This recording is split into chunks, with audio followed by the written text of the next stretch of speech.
Mi nombre es Fernando, yo soy portfolio manager de los fondos de Fintual. Vamos a hablar de qué se trata Fintual. Yo sé que muchos tal vez no saben, algunos sí. Vamos a describirlo brevemente. Vamos a explicar qué es lo que hace un portfolio manager y después vamos a hablar ya de finanzas, ya de construcción de portafolios y cómo lo relacionamos con lo que probablemente han visto en algunas de las clases que han tenido con Tomás. En pocas palabras, ¿qué es lo que es Fintual? Fintual es una startup financiera, ¿ya? O sea, una fintech, una empresa que provee servicios financieros a través de tecnología. Y que lo que hace o su fin principal es que cualquier persona pueda invertir en 5 minutos bien y fácil. Puede ser desde su celular, puede ser desde su computador, da igual. Lo importante es que sea fácil, en 5 minutos y que sea una inversión buena, barata, eficiente. Es 100% online, sin montos mínimos, lo cual en su momento fue una pequeña revolución dentro de Chile, porque antes solo estaban los bancos en este mercado, y a un banco, si uno quiere invertir, tiene que ir a la sucursal, ¿no es cierto? Y algo que puede sonar súper boomer, pero es súper importante, es que estamos regulados, ¿ya? Eso es algo que está un poco subvalorado, pero en la industria financiera es algo súper importante. Me imagino que han visto casos de estafas financieras en el pasado, no sé, As Inversions, por ejemplo, o varias cosas que han salido en los últimos años. Muchas estafas, por ejemplo, relacionadas a criptomonedas, que de repente te dicen, oye, tengo esta criptomoneda, es la cuestión, y al final termina siendo toda una mentira. Ya, por eso es muy importante estar regulado. ¿Qué significa estar regulado? Que hay un regulador, en este caso la Comisión del Mercado Financiero en el caso de Chile, la CNMV en el caso de México, que te dicen qué tipo de contenido puedes tener, qué disclaimers tienes que hacer, qué información tienes que proveer y además te proveen de un régimen de inversión para tus inversiones, o sea, qué cosas puedes hacer y qué cosas no puedes hacer, te rayan la cancha. Y eso es súper importante porque protege a los consumidores finalmente. Entonces, Fintual los últimos años ha crecido harto. Ha tenido dos grandes inyecciones de capital, una por Y Combinator, que fue la primera startup chilena acelerada por Y Combinator, y por Sequoia, que es un fondo de capital de riesgo probablemente el más importante del mundo, y somos la tercera startup en Latinoamérica que los financió, ¿ya? Estas son aceleradoras o venture capitals que han invertido en compañías importantes. Por ejemplo, Airbnb, Instagram son algunos de esos nombres que han invertido. Y hoy día administramos $800 millones de 90.000 usuarios. Ya eso es como, 90.000 usuarios es como llenar el Maracaná, más o menos. Tú podrías llenar el Maracaná con las personas que están en Fintual. Y hoy día tenemos 4 oficinas. Estamos en Chile y en México. Tenemos una oficina en Santiago, una en Puerto Natales, una en Ciudad Obregón y una en Ciudad de México. Y próximamente vamos a abrir otra más que no me dejan contar cuál es, pero en un país muy bacán. Entonces, para explicar en rápido qué es lo que hace Fintual. En Fintual es una aplicación que se conoce como del tipo de robo-advisor. No inventamos la rueda, ya esto es algo que existía hace mucho tiempo en Estados Unidos, pero no se había aplicado a Latinoamérica. Entonces, básicamente tú entras a la aplicación, respondes preguntas, y en base a esas preguntas definimos un perfil, ¿ya? ¿A qué nos referimos con un perfil? Con un perfil me refiero a definir tu aversión al riesgo, o sea, qué tanto estás dispuesto a perder con tal de ganar algo. Por ejemplo, hay personas que van a decir, sí, mira, estoy dispuesto a perder 10 lucas con tal de ganar 20.000 pesos. Pero hay otros que dicen, no, sabéis que en verdad prefiero perder a lo más 5.000 y gano un poco menos, pero soy más averso al riesgo que esa persona. Y además, definimos el plazo de la inversión, ¿no es cierto? O sea, si uno invierte, una regla que es súper importante es que no es lo mismo si uno está ahorrando, por ejemplo, para comprarse un auto a 2 años, o para ahorrar para un magíster que quiera hacer en 5 años más, o ahorrar para su jubilación que es a 30 años. El perfil o los activos en los que se va a invertir el dinero va a ser muy distinto dependiendo del plazo en el cual uno quiera gastarse esa plata. Y básicamente en base a eso, lo que hace la aplicación es que te recomienda un plan de inversión. Y ese plan de inversión es una combinación de fondos mutuos, ¿ya? Un fondo mutuo no es nada más que un portafolio como lo han visto en finanzas, ya un conjunto de activos financieros que puede tener acciones, puede tener bonos, depósitos a plazo, puede tener monedas, derivados, etc., ¿ya? Y nosotros lo que hacemos es darle una combinación de fondos mutuos que esté acorde al riesgo y al plazo en que la persona quiere invertir. Entonces, básicamente, Fintual tiene 4 fondos mutuos hoy día en Chile, más 3 más que hay en México. El primero es Very Conservative Strip, que es un fondo de menos riesgo, que tiene prácticamente casi puros depósitos a plazo. Después está Conservative Cluny, que tiene un poco más de renta fija de larga duración y un poco más de acciones. Después está Moderate Pit, que es el clásico portafolio 50-50, tiene 50% en acciones, 50% en renta fija. Y por último, el más grande de todo en términos de dinero administrado, que es Risky Norris, que lo ha pasado mal los últimos días, pero son cosas que pasan, que es 100% accionario. Entonces, este es el performance histórico de los 4 fondos de Fintual. Pongo este gráfico más que nada para que se den cuenta el trade-off que les comentaba. En el fondo, si uno siempre quiere tener mayor retorno, uno necesita tomar más riesgo, ¿no es cierto? Entonces, por ejemplo, la línea azul es Risky No Risk, que es el fondo más arriesgado, invierte 100% en acciones, y como pueden ver, ha tenido caídas súper fuertes. Tuvo en el 2018, cuando el Banco Central de Estados Unidos empezó a subir la tasa, tuvo en el 2020 también muy pronunciada, el coronavirus, y ahora último también tuvo una caída bien pronunciada con todo el tema de la guerra en Rusia y también el alza de la inflación en el mundo, ¿ya? Pero a pesar de esas caídas, si se fijan, siempre es el que renta más, ¿ya? Entonces, el mensaje que les quiero transmitir es que si uno quiere tener más retorno, siempre va a tener que transar algo. Y eso que uno tiene que transar, en este caso, es riesgo. Y el riesgo se puede medir de muchas maneras, que lo vamos a ver más adelante. Entonces, ¿en qué invierten los fondos de Fintual? En general intentamos que inviertan en mercados globales. Ya siempre es importante, si uno tiene su ingreso en pesos, por ejemplo, ustedes probablemente, la gran mayoría de ustedes va a trabajar en Chile y va a tener ingreso en pesos. Ese ingreso de alguna manera está sujeto al riesgo de las condiciones económicas locales, ¿no es cierto? Si a Chile le va mal, probablemente su sueldo va a bajar, y si a Chile le va bien, probablemente su sueldo va a subir. Por lo tanto, uno siempre tiene que intentar ser contracíclico con su ahorro, o sea, intentar ahorrar fuera del país, de manera de que cuando el país ande mal, por ejemplo, suba el dólar y eso compense de alguna manera cómo te está yendo en tu situación económica global. Intentamos también invertir en combinaciones de renta fija, renta variable y activos alternativos, ya de manera de estar lo más diversificados posible, ¿ya? Renta fija son instrumentos de deuda, me imagino que lo han visto en clase.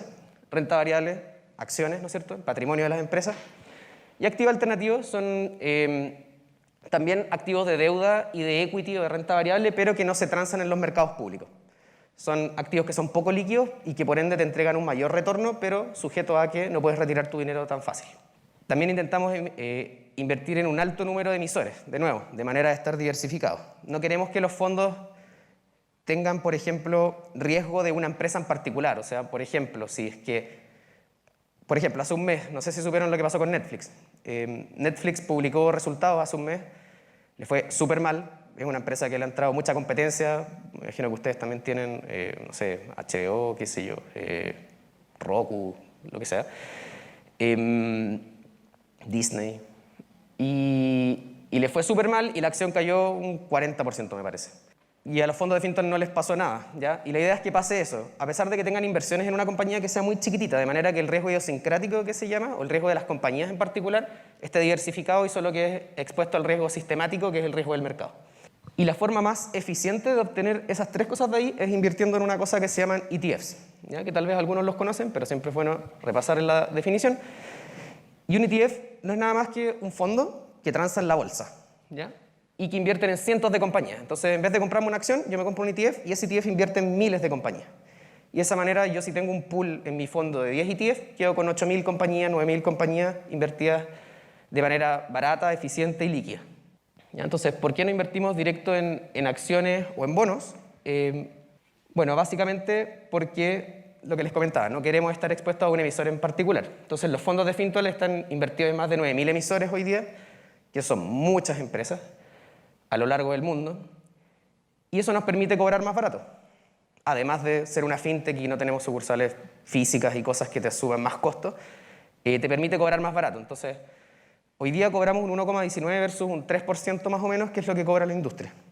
Ese 3% antes era como 5%. Entró mucha competencia el último tiempo, desde que entró Fintual hace 3, 4 años. ¿Ya? Entonces, eso es súper bueno. ¿Por qué? Porque la comisión, ustedes dicen, ya, un 1,19, suena como un porcentaje súper chiquitito. Pero cuando uno compone ese 1,19 para una pensión a 30 años, es harta plata, es mucho dinero. Siempre fíjense en invertir en algo que sea barato. Entonces, ¿de qué vamos a hablar hoy día? Vamos a hablar, ya aterrizándolo a lo que es finanzas propiamente tal, vamos a hablar de los problemas de la teoría moderna de portafolio. Me imagino que han visto algo de fronteras eficientes en clase. Vamos a hablar de una alternativa a Markowitz, a estas fronteras eficientes clásicas, como les comentaba. Y vamos a ver cómo estimamos en Fintual los retornos esperados. O sea, cómo estimamos cuánto va a rentar, por ejemplo, un ETF en particular en el futuro. O sea, vamos a hablar netamente de la parte fin de la palabra fintech, de la parte financiera. Ya no vamos a hablar de la tecnología ni el back tecnológico sobre el que está montado. Y entonces, empecemos con esto de acá. Entonces, ¿qué es lo que hace un portafolio manager? ¿Ya? Todos los días. Lo que uno busca es construir un fondo bueno. ¿Ya? Y un fondo bueno o un portafolio bueno es un portafolio que te entregue el mayor retorno posible, sujeto a que no te pases de cierto nivel de riesgo. ¿Ya? O sea, no queremos tomar mucho riesgo, o tenemos un límite de riesgo para cada fondo, porque queremos, por ejemplo, que Norris sea más riesgoso que Pitt sea más riesgoso que Clooney, y que Clooney sea más riesgoso que Streep. Y que dentro de ese mundo, esa restricción de riesgo, los fondos renten lo más posible. ¿Ya? Entonces, en la práctica lo que tenemos es un universo de ETFs, cientos o miles de ETFs, y tenemos que elegir los mejores. O sea, buscar la combinación de ETFs que nos entregue un mayor retorno sujeto a que no nos pasemos de cierto nivel de riesgo. Eso es como la restricción más básica, pero en la práctica lo que sucede es que además uno quiere tener más restricciones. Por ejemplo, de repente uno no va a querer tener más de un cierto porcentaje en un ETF en particular. ¿Por qué? Porque, por ejemplo, el regulador puede que no te deje tener más de un 10% en un ETF. Por lo tanto, tienes que ponerle una restricción de máximo 10% en cada ETF. O, por ejemplo, también uno quiere que se cumplan los límites de los reglamentos internos. ¿Ya? Todos los fondos mutuos tienen que tener un reglamento interno que se publica en la página de la CMF, y ese es el rayado cancha que les comentaba. Entonces, por ejemplo, yo quisiera decir, quiero que Moderate Pit no tenga más de un 50% en acciones porque el reglamento interno así lo estipula. Entonces, lo que hacemos es meter más de estas restricciones al problema. Y por último, algo muy importante también que lo tenemos dentro del modelo es que los fondos tengan ciertos porcentajes mínimos de instrumentos ESG. ¿Ya? Instrumentos ESG son instrumentos, o ETFs en este caso, que cumplen criterios de sostenibilidad ambiental. Entonces, por ejemplo, yo podría decir, mira, quiero que Risky Norris tenga por lo menos un 30% en instrumentos con criterios de sostenibilidad y corporate governance. Entonces, ¿cómo se soluciona este problema? Entonces, por lo menos yo, cuando estaba en la universidad y veía un problema de maximización de retorno sujeto a nivel de riesgo, pensaba al tiro en Markowitz, ¿ya? O teoría moderna de portafolios, que es probablemente lo que han visto en el curso. Entonces, ¿qué es lo que es Markowitz? O bueno, ¿quién fue Markowitz? Markowitz fue un economista que ganó el Premio Nobel de Economía, que tiene un ojo medio malo, y que lo publicó en 1952 un estudio sobre la teoría moderna de portafolios. ¿Ya? ¿De qué se trataba la teoría moderna de portafolios? Recordémosla un poco. Lo que nos decía es que un inversionista o un agente dentro de una economía lo que quisiese es maximizar el retorno de su portafolio. El portafolio siempre lo denotamos como un vector WE, que son weights que suman 100, ¿no es cierto? Que, por ejemplo, uno podría decir 30% de la primera acción, 50% de la segunda, 20% de la tercera, multiplicado por un vector de retorno esperado. Básicamente lo que dice la función que está maximizando es maximiza el retorno esperado, sujeto a que la volatilidad de mi portafolio, o sea, los weights por la matriz de covarianza, no sea mayor a una volatilidad fija que define el inversionista. ¿Ya? Entonces, lo que decía esta teoría es que básicamente todos los inversionistas tienen distintos niveles de riesgo, ¿no es cierto? Algunos van a tolerar un 10% de volatilidad, otros van a tolerar un 11% de volatilidad, otros un 6, un 4, un 2, etc. Entonces, para cada nivel de volatilidad va a haber un portafolio óptimo, y ese portafolio óptimo va a tener un retorno esperado, ¿no es cierto? Entonces, esa línea azul que se forma con los portafolios óptimos de cada nivel de volatilidad o cada nivel de riesgo, describe algo que se le conoce como la frontera eficiente, ¿no es cierto? Y todos los portafolios que viven abajo de la frontera son portafolios que son subóptimos o no son eficientes. Entonces, esto tiene hartas desventajas, ¿ya? Pero hablemos un poco de las ventajas primero. ¿Qué es lo que decía Markowitz? Lo que decía Markowitz es que el riesgo al final uno lo puede modelar utilizando la volatilidad, ¿ya? O sea, la volatilidad igual riesgo, ¿ya? Pero el riesgo es algo mucho más complejo que la volatilidad. Entonces, primero que nada, una de las desventajas del modelo de Markowitz en la práctica es que es súper inestable, ¿ya? Es muy sensible el resultado, por ejemplo, a la matriz de covarianza. Entonces, por ejemplo, los fondos de Fintual intentamos moverlos 2 veces al año, rebalancearlos. Entonces, si cambia un poquito la matriz de covarianza en esos 6 meses, me va a tirar un portafolio totalmente distinto, ¿ya? Porque el modelo es muy sensible a esa variable. Eso no es deseable porque yo no quiero cambiar el portafolio entero en 6 meses ni rotarlo entero porque eso tiene costos de transacción, etc. También hay un error en la estimación, por lo tanto cambiarlo entero habla mal de la estimación que estás usando. Lo segundo es que la volatilidad es una mala métrica de riesgo, ¿ya? El riesgo es una palabra que tiene una semántica que todos tenemos, que es como algo que nos da miedo, ¿no es cierto? Pero cuando uno lo quiere aterrizar a una métrica o a un guarismo, lo que sea, no es trivial hacerlo. Hay muchas formas de medirle el riesgo, en el fondo. Entonces, lo primero que tiene de malo es que asume que los retornos son normales, ¿ya? No voy a entrar mucho en detalle, pero básicamente lo que asume es que la distribución de un retorno, la distribución de probabilística, digamos, de un retorno es simétrica o es normal, ya una campanita. Y en la práctica vamos a ver que no es una campanita. ¿Ya?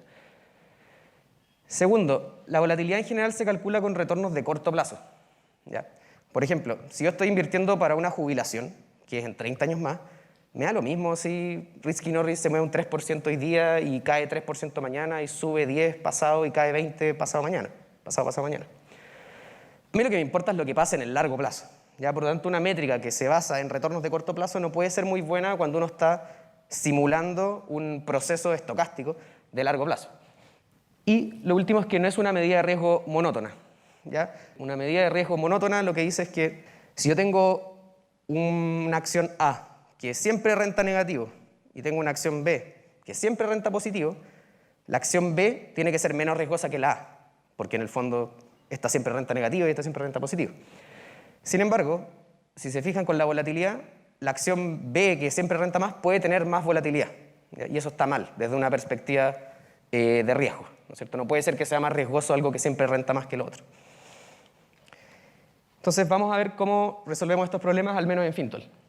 Entonces lo primero es solucionar este problema de que la matriz de covarianza es inestable.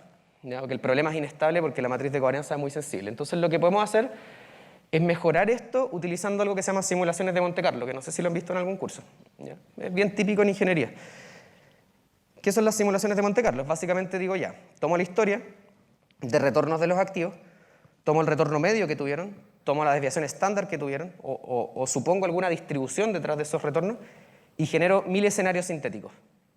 Y con esos 1000 escenarios sintéticos genero 1000 portafolios óptimos, y esos 1000 portafolios óptimos los promediamos. ¿Ya? Eso se le conoce como una simulación de Monte Carlo, o una optimización de Michaud, que eso se hizo, o lo propuso una persona que se llama Michaud en el año 1998. Y la gracia de hacer estas simulaciones y después promediar los portafolios óptimos es que uno llega a un portafolio que tal vez no es el óptimo bajo la media muestral, digamos, o bajo los datos muestrales, pero que sí es mucho más estable. ¿Ya? Este portafolio promedio, aunque cambie un poco la matriz de varianza-covarianza, va a tender a ser mucho más estable en el tiempo. ¿Ya? O sea, utilizar simulaciones nos ayuda a ganar estabilidad. Lógicamente, hace más lento el proceso de optimización, el cual, dicho sea de paso, es muy rápido en el caso de Markowitz porque es un problema de optimización cuadrática con restricciones lineales, que no sé si lo han visto en optimización, pero eso se resuelve súper fácil. Entonces, con eso solucionamos el problema de la estabilidad. Ahora nos quedan más problemas. El segundo problema era que Markowitz todavía tenía un problema que era que supone que los retornos de los activos son normales o tienen una distribución normal. Entonces, hagamos un pequeño ejercicio. Acá les voy a pasar una serie y me gustaría, si me pueden decir, cuál es verdadera y cuál es falsa. Una es verdadera y otra fue simulada con retornos falsos. ¿Quién cree que la primera es la verdadera? ¿Quién cree que la segunda es la verdadera? Ya, ¿por qué creen que la segunda no es la verdadera? ¿Y por qué creen que la segunda no tiene esas caídas tan fuertes? Si igual yo la estoy simulando. Como podría tal vez usar la misma distribución de retorno histórica de arriba y fitearle una normal. Bueno, el problema queda mucho más claro cuando uno ve esta vista como en amplitud. ¿Ya? Si uno toma los retornos de la primera serie y los muestra en amplitud, se ve que se generan estos como súper retornos altos y súper retornos bajos, que de hecho suelen estar muy autocorrelacionados. ¿Ya? O sea, siempre que hay retornos de muy alta magnitud, suelen estar seguidos de retornos de alta magnitud. ¿Ya? A eso se le conoce como clústeres de volatilidad y los descubrió un matemático que se llama que es de apellido Mandelbrot. Y lo importante, o la moraleja de esto es que lo de abajo, si se fijan, es una distribución normal, ¿ya? Mientras que lo de arriba es una distribución real, que lo que sucede en la práctica es que se generan estos clústeres, estos episodios en que sube la volatilidad, los retornos se vuelven autocorrelacionados y suelen haber retornos muy altos seguidos de retornos muy altos o muy bajos, y viceversa. ¿Ya? Y eso igual es parte de por qué uno siempre le dice a las personas como, oye, cayó todo mucho, no saques tu dinero ahora, porque lo más probable es que venga un rebote, en términos más coloquiales. Ese rebote no es nada más que esto, ¿ya? Que en general cuando cae mucho algo, lo más probable es que suba mucho eso en T+1, en la siguiente etapa. Ahora, si uno ve la vista de esta distribución ya en frecuencia, que es como las típicas distribuciones que uno conoce, ahí queda mucho más claro el problema, ¿ya? O se ve otro problema también, que si se fijan la distribución azul, que es la distribución real, tiene esta cola, ¿ya? Esta cola que le llamamos un fat tail o una cola pesada, ¿ya? En general pasa eso, hay riesgos de cola que las distribuciones normales no logran capturar. En general los retornos suelen haber retornos que son súper anormales y súper negativos, y que suelen pasar en las crisis, sobre todo en las crisis financieras. Y eso no lo capturan las distribuciones normales. ¿Ya? Entonces, el problema, de nuevo, es que la volatilidad asume que los retornos son normales. Entonces necesitamos una mejor medida de riesgo que capture el hecho de que la distribución de retornos puede ser cualquier cosa. Entonces, por ejemplo, estos son los retornos del S&P 500 históricos en una vista de distribución donde, lógicamente, estos puntos de acá tienen más ocurrencia, etc. Los retornos más negativos tienen menos ocurrencia. ¿Ya? Entonces, hay una métrica de riesgo que es mejor que la volatilidad, bajo nuestro punto de vista, y se le llama CIBAR. ¿Ya? El CIBAR es el área bajo la curva de la cola izquierda, o sea, es cuánto pesa tu cola izquierda, que es la que te importa realmente para medir el riesgo, porque el riesgo es que tú tengas pérdidas, no que tengas ganancias, ¿no es cierto? Entonces, mientras más pesada sea tu cola, esta área va a ser más grande. Ya no es nada más que el promedio o el centro de masa de esta área naranja, a partir de algún punto que uno define fijo. En general se define el percentil 5. ¿Ya? Es como la integral de la distribución. ¿Ya? A eso se le conoce como CIBAR y se define como el centro de masa de la cola izquierda de la distribución. ¿Ya? Esa distribución, o sea, esa métrica de riesgo es mucho mejor. ¿Por qué? Porque cumple todas estas propiedades que habíamos hablado antes. Una medida que es monótona, es subaditiva, pero lo más importante es que se ajusta a cualquier distribución de retorno, ¿ya? Entonces, y cumple con la intuición. En el fondo, si un activo, cuando todo se destruye y hay un sell-off de mercado, un bear market, como se llama, o cae todo mucho de precio, va a tender a tener una cola mucho más pesada un activo que es más riesgoso, mientras que uno que es menos riesgoso no va a tener una cola tan pesada. ¿Ya? Eso se le conoce como CIBAR o Expected Shortfall. Entonces, la propuesta es que uno puede optimizar, hacer el mismo problema de Markowitz, maximizar el retorno esperado, sujeto a que el nivel de CIBAR no se pase de cierto punto. O sea, que cada portafolio tenga un nivel de CIBAR fijo y que la restricción sea no te pases de ese nivel de CIBAR, no tengas un riesgo de cola tan alto. Ahora, el problema que tiene esta cuestión es que es bastante lento. ¿Ya? Si se fijan, la expresión del CIBAR no es como algo trivial, no es como la volatilidad que te queda una función cuadrática y tiene una solución cerrada, de hecho, bajo ciertos supuestos. En este caso es como menos claro, ¿ya? Y sobre todo si uno quiere hacer estas simulaciones de Michaud que habíamos hablado para hacer más estable el problema. Por lo tanto, llegar y usar CIBAR no es tan fácil.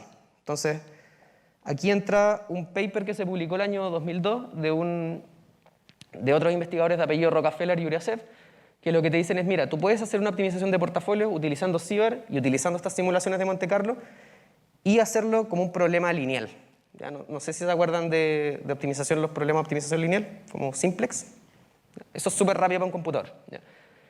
De hecho, no sé si alguien de acá tomó discretas, por ejemplo, es un problema que se resuelve en tiempo lineal. Sabrán que eso es muy bueno. Entonces, lo que hizo Uriasev es que dijo, mira, tengo este problema complicado y lo transformó en un problema lineal. Y eso ya ahí uno lo puede solucionar utilizando simplex, utilizando métodos de punto interno para optimizar que son muy rápidos y finalmente te queda un problema grande, pero que puede ser solucionado en tiempo lineal, donde es lineal en la suma entre el tamaño de la cantidad de activos y la cantidad de muestras de la simulación.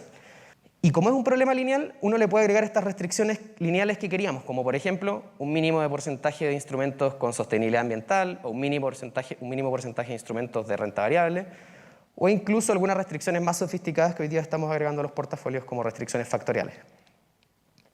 Y esta es la metodología que utilizamos en términos de la optimización gruesa en Fintual. Es una optimización que lo que hace es minimizar el riesgo de cola o maximizar el retorno sujeto a que no te pases de cierto nivel de riesgo de cola. Ahora, a todo esto le falta una parte, que me voy a volver un poco, que es cómo se estiman los retornos esperados, ¿no? Si se fijan, el problema de optimización de Markowitz y el de Fintual y todo, lo que hacen es maximizar un vector R de retornos esperados, que lo que tienes, cuánto crees que va a rentar cada ETF, o cuánto crees que va a rentar cada acción, o cada bono, o con lo que estés trabajando. Y ahí está la cocina, o la magia, o el arte de la optimización de portafolios. Cómo tú estimas estos retornos esperados, que se les suele llamar el vector mu. ¿Ya? Entonces, ¿cómo lo hacemos nosotros? La teoría te dice que el retorno de un activo, o sea, cuánto rentó, por ejemplo, la acción de Cencosud de los últimos 10 años, se explica por dos factores. Uno, cuánto rentó la tasa libre de riesgo. Y dos, cuánto es su premio por riesgo. ¿Ya? En el fondo, uno pensaría que si tiene un activo muy riesgoso, por ejemplo, una acción de una empresa de casinos, no voy a decir cuál, uno debiese esperar que es más riesgoso que invertir, por ejemplo, en una sanitaria. ¿Ya? Por lo tanto, uno le exige un mayor premio por riesgo, le exige un mayor retorno en su tasa de descuento cuando uno hace un ban de eso, ¿no es cierto? Por lo tanto, cuando uno ve el retorno también cuánto fue, suelen rentar en el largo plazo más los activos más riesgosos. No siempre pasa, pero suele pasar en promedio. Y eso es porque tienen un premio por riesgo mayor, o sea, rentan más que la libre de riesgo y más que los activos menos riesgosos. ¿Qué es lo que pasa? La tasa... si uno quisiese ver la tasa libre de riesgo a futuro, eso es una variable que es observable. ¿Ya? ¿Cuál es la tasa libre de riesgo en un país? En general uno usa como un proxy la tasa de los bonos de gobierno del país. ¿Ya? Por ejemplo, si yo invierto en un bono de gobierno a 5 años de Chile, eso no debiese tener riesgo. ¿Por qué? Porque en el peor caso, el país puede imprimir plata para pagármelo. Es el mejor supuesto que yo puedo tener como base de libre de riesgo. O sea, a mí me va a llegar el dinero sí o sí. Por lo tanto, a un costo inflacionario, etcétera, pero por lo menos nominalmente yo sé que me va a llegar el país, ¿ya? Me va a llegar el dinero. Por lo tanto, la tasa libre de riesgo es observable con las curvas de tasas de interés que uno ve en los distintos países. Sin embargo, el premio por riesgo no siempre es observable, sobre todo en las acciones. Yo no sé cuánto es la tasa de descuento que uno utiliza en un ban para evaluar una acción o para valorizarla. No es algo que uno vea y que se transe en el mercado, a diferencia de las tasas de los bonos de gobierno que sí se ven. Entonces, ¿cómo lo solucionan en general la industria de fondos mutuos en el mundo? Es que usan algo que se llama premios por riesgo histórico, ya que no es observable esta variable. Entonces, básicamente lo que hacen es decir, mira, si la libre de riesgo rentó tanto, o rentó 6% anualizado en los últimos años, y esta acción rentó un 10% anualizado, el premio por riesgo futuro es igual al premio por riesgo promedio del año pasado, o sea, 4%. ¿Ya? O puesto en términos más formales, es el promedio del retorno de la tasa libre de riesgo, de la diferencia entre la tasa libre de riesgo y el retorno del activo. O sea, ¿cuánto rentó el activo en exceso sobre la libre de riesgo históricamente? El promedio. Y la industria en general hace eso. ¿Cuánto va a rentar este activo en el futuro? Bueno, lo que rentó en el pasado en promedio. ¿Ya? Un supuesto súper malo, y ahora vamos a ver por qué. Primero que nada, cuando uno usa retornos o premios por riesgo históricos o retornos históricos para predecir retornos futuros, esa estimación en general, por ejemplo, cuando son muy altos, suele ser muy realista. O sea, muy poco realista. Disculpa. ¿Por qué? Porque si yo compro, por ejemplo, este reloj, y este reloj sube de precio, y sube mucho de precio, mucho de precio, mucho de precio, lo más probable es que este reloj se haya vuelto caro. ¿Ya? Lo mismo pasa con las acciones. Cuando una acción renta mucho, lo más probable es que esa acción se haya vuelto cara, suponiendo que sus fundamentales permanecen constantes, o sea, que sus utilidades permanecen estables, sus márgenes, etc. Esa acción teóricamente se volvió más cara. Por lo tanto, en el futuro debiese volver a normalizarse y bajar de precio o rentar menos, por lo menos. ¿Ya? Entonces, no captura en el fondo los premios por riesgo esta intuición de que los activos se vuelven caros cuando suben de precio. ¿Ya? Y un buen ejemplo de esto es lo que pasó con el IPSA en los últimos 20 años. El IPSA son las acciones chilenas. Eso ahí es el IPSA entre el año 2000 y 2011. ¿Ya? Una joya, rentó 354%. La gente ganó mucho dinero invirtiendo en el IPSA durante esos años, en gran parte por el boom de los commodities, etc. China crecía el 15%, todo estaba bien. ¿Cuánto creen que rentó el IPSA después, los próximos 10 años? ¿Creen que rentó más de 10%? Ya, la respuesta es que rentó menos 16% el IPSA los últimos 10 años. Ya, fue una pésima inversión. Ex post, ex ante, siempre es más difícil. ¿Cuál es el mensaje que quiero transmitir con esto? Que si uno hubiese dicho, mira, alguien se hubiera parado el 2011 y hubiera dicho voy a construir mi portafolio y voy a usar como supuesto de retornos del IPSA los retornos históricos, le hubiera sido muy mal probablemente. Porque el dato 10 años después fue totalmente lo opuesto. De hecho, fue un retorno negativo, algo que no debiese pasar, dado que la tasa libre de riesgo en Chile, o los depósitos a plazo, rentaron harto más que menos 16%.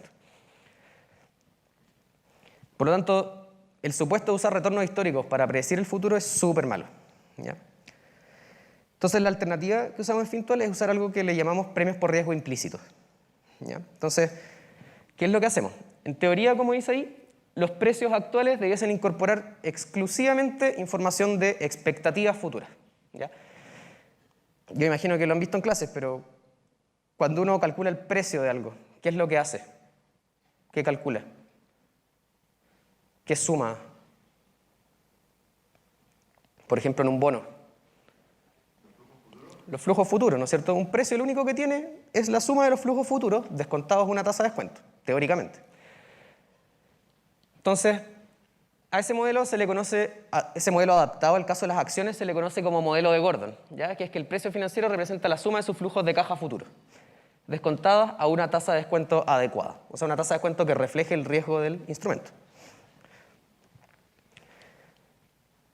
O como decía el compañero, es básicamente esto acá que se ve súper feo, pero que en realidad es un Excel con una columna, ¿ya? Es que el precio de una acción en este caso es la suma de los dividendos futuros descontados a una tasa de descuento.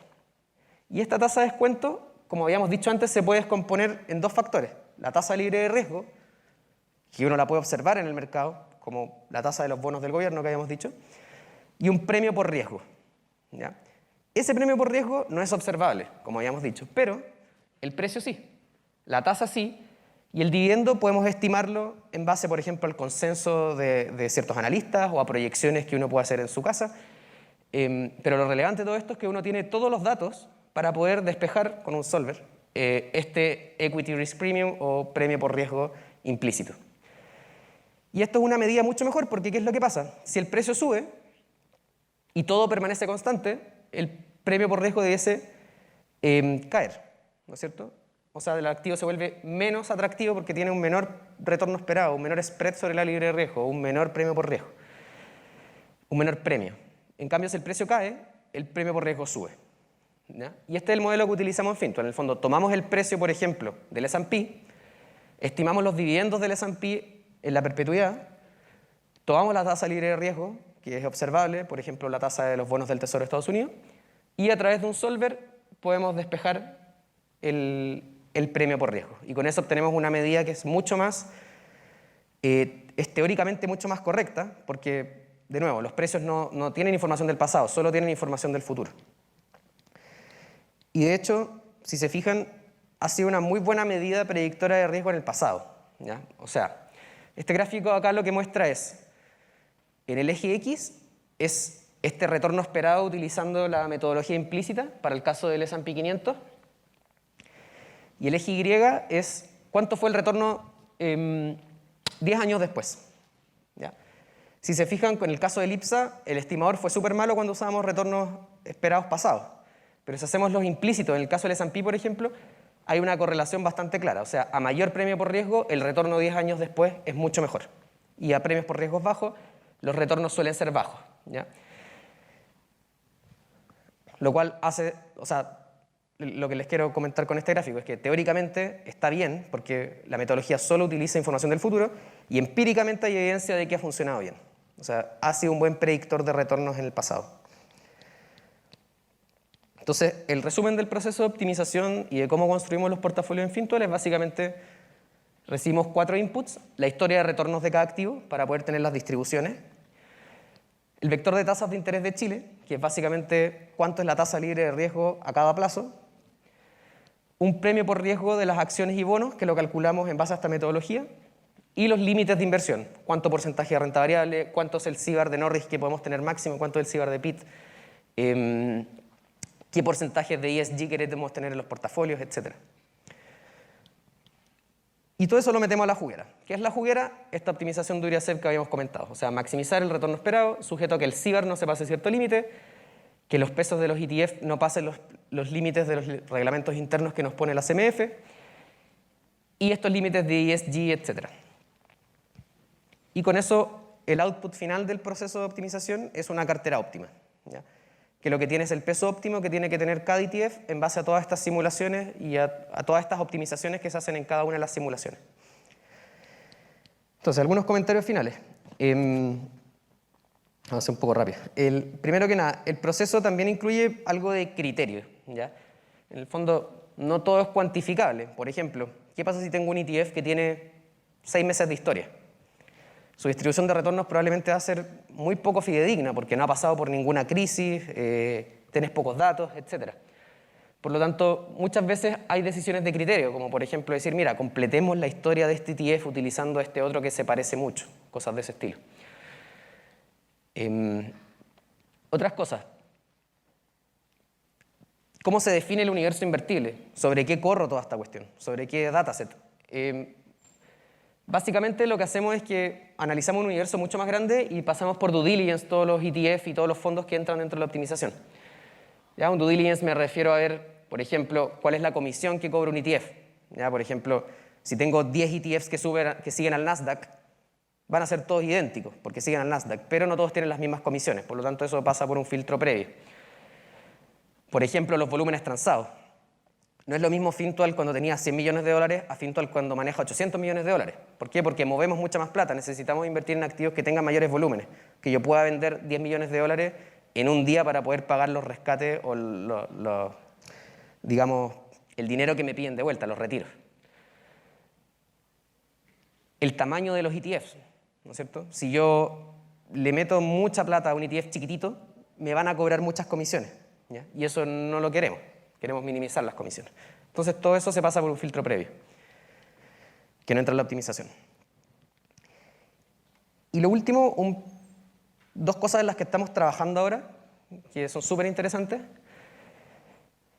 La primera es, independiente de que tengamos esta estimación por premios por riesgo, que es súper bacán y es a futuro, etc., hay cosas que podrían mejorarla aún más, como por ejemplo, hay acciones que tienden a andar mejor en ciertos ciclos económicos versus otras que tienden a andar mejor en otros ciclos económicos, ¿ya? Por ejemplo, cuando las tasas de interés suben, las acciones que tienen más duración, no sé si se acuerdan de la duración, que es básicamente el centro de masa de los flujos futuros, como por ejemplo acciones que están en etapas de desarrollo muy temprana, que en general suelen ser acciones tecnológicas, tienden a andar muy mal cuando suben las tasas o cuando hay mucha inflación, versus acciones de compañías de industrias más establecidas o más tradicionales que tienden a andar mejor en esos ciclos.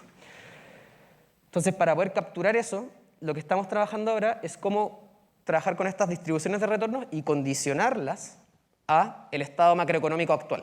O sea, describir el estado macroeconómico con ciertas variables macro y condicionar las distribuciones de retorno a eso, de manera de tener un mejor resultado dependiendo de la etapa del ciclo económico en que nos encontramos. Eso es algo en lo que estamos trabajando. Y otra cosa en la que estamos trabajando es la falta de datos, ¿ya? Si uno quiere estimar bien los retornos esperados de algo o hacer una optimización robusta, necesita muchos datos, ¿ya? Y no todos los ETF y no todos los activos financieros tienen tantos datos. A pesar de que la industria financiera es algo que existe, probablemente que existe en la humanidad, los datos son algo muy nuevo, ¿ya? ¿Y cómo lo intentamos solucionar? Bueno, sintetizando datos, generando datos sintéticos. Y lo que estamos haciendo es viendo cómo incorporar ciertos modelos de Machine Learning, específicamente de Deep Learning, para poder generar datos sintéticos, que es un problema que no es tan trivial porque las distribuciones conjuntas de los activos son muy difíciles de capturar. En el fondo, cómo se comportan las correlaciones cuando tienes 10 activos, esa distribución conjunta es muy difícil de estimar y con algunos modelos de redes neuronales se puede estimar, hemos tenido algunos resultados preliminares de que se puede estimar bastante bien. Ese es el trabajo futuro en el que estamos trabajando y eso.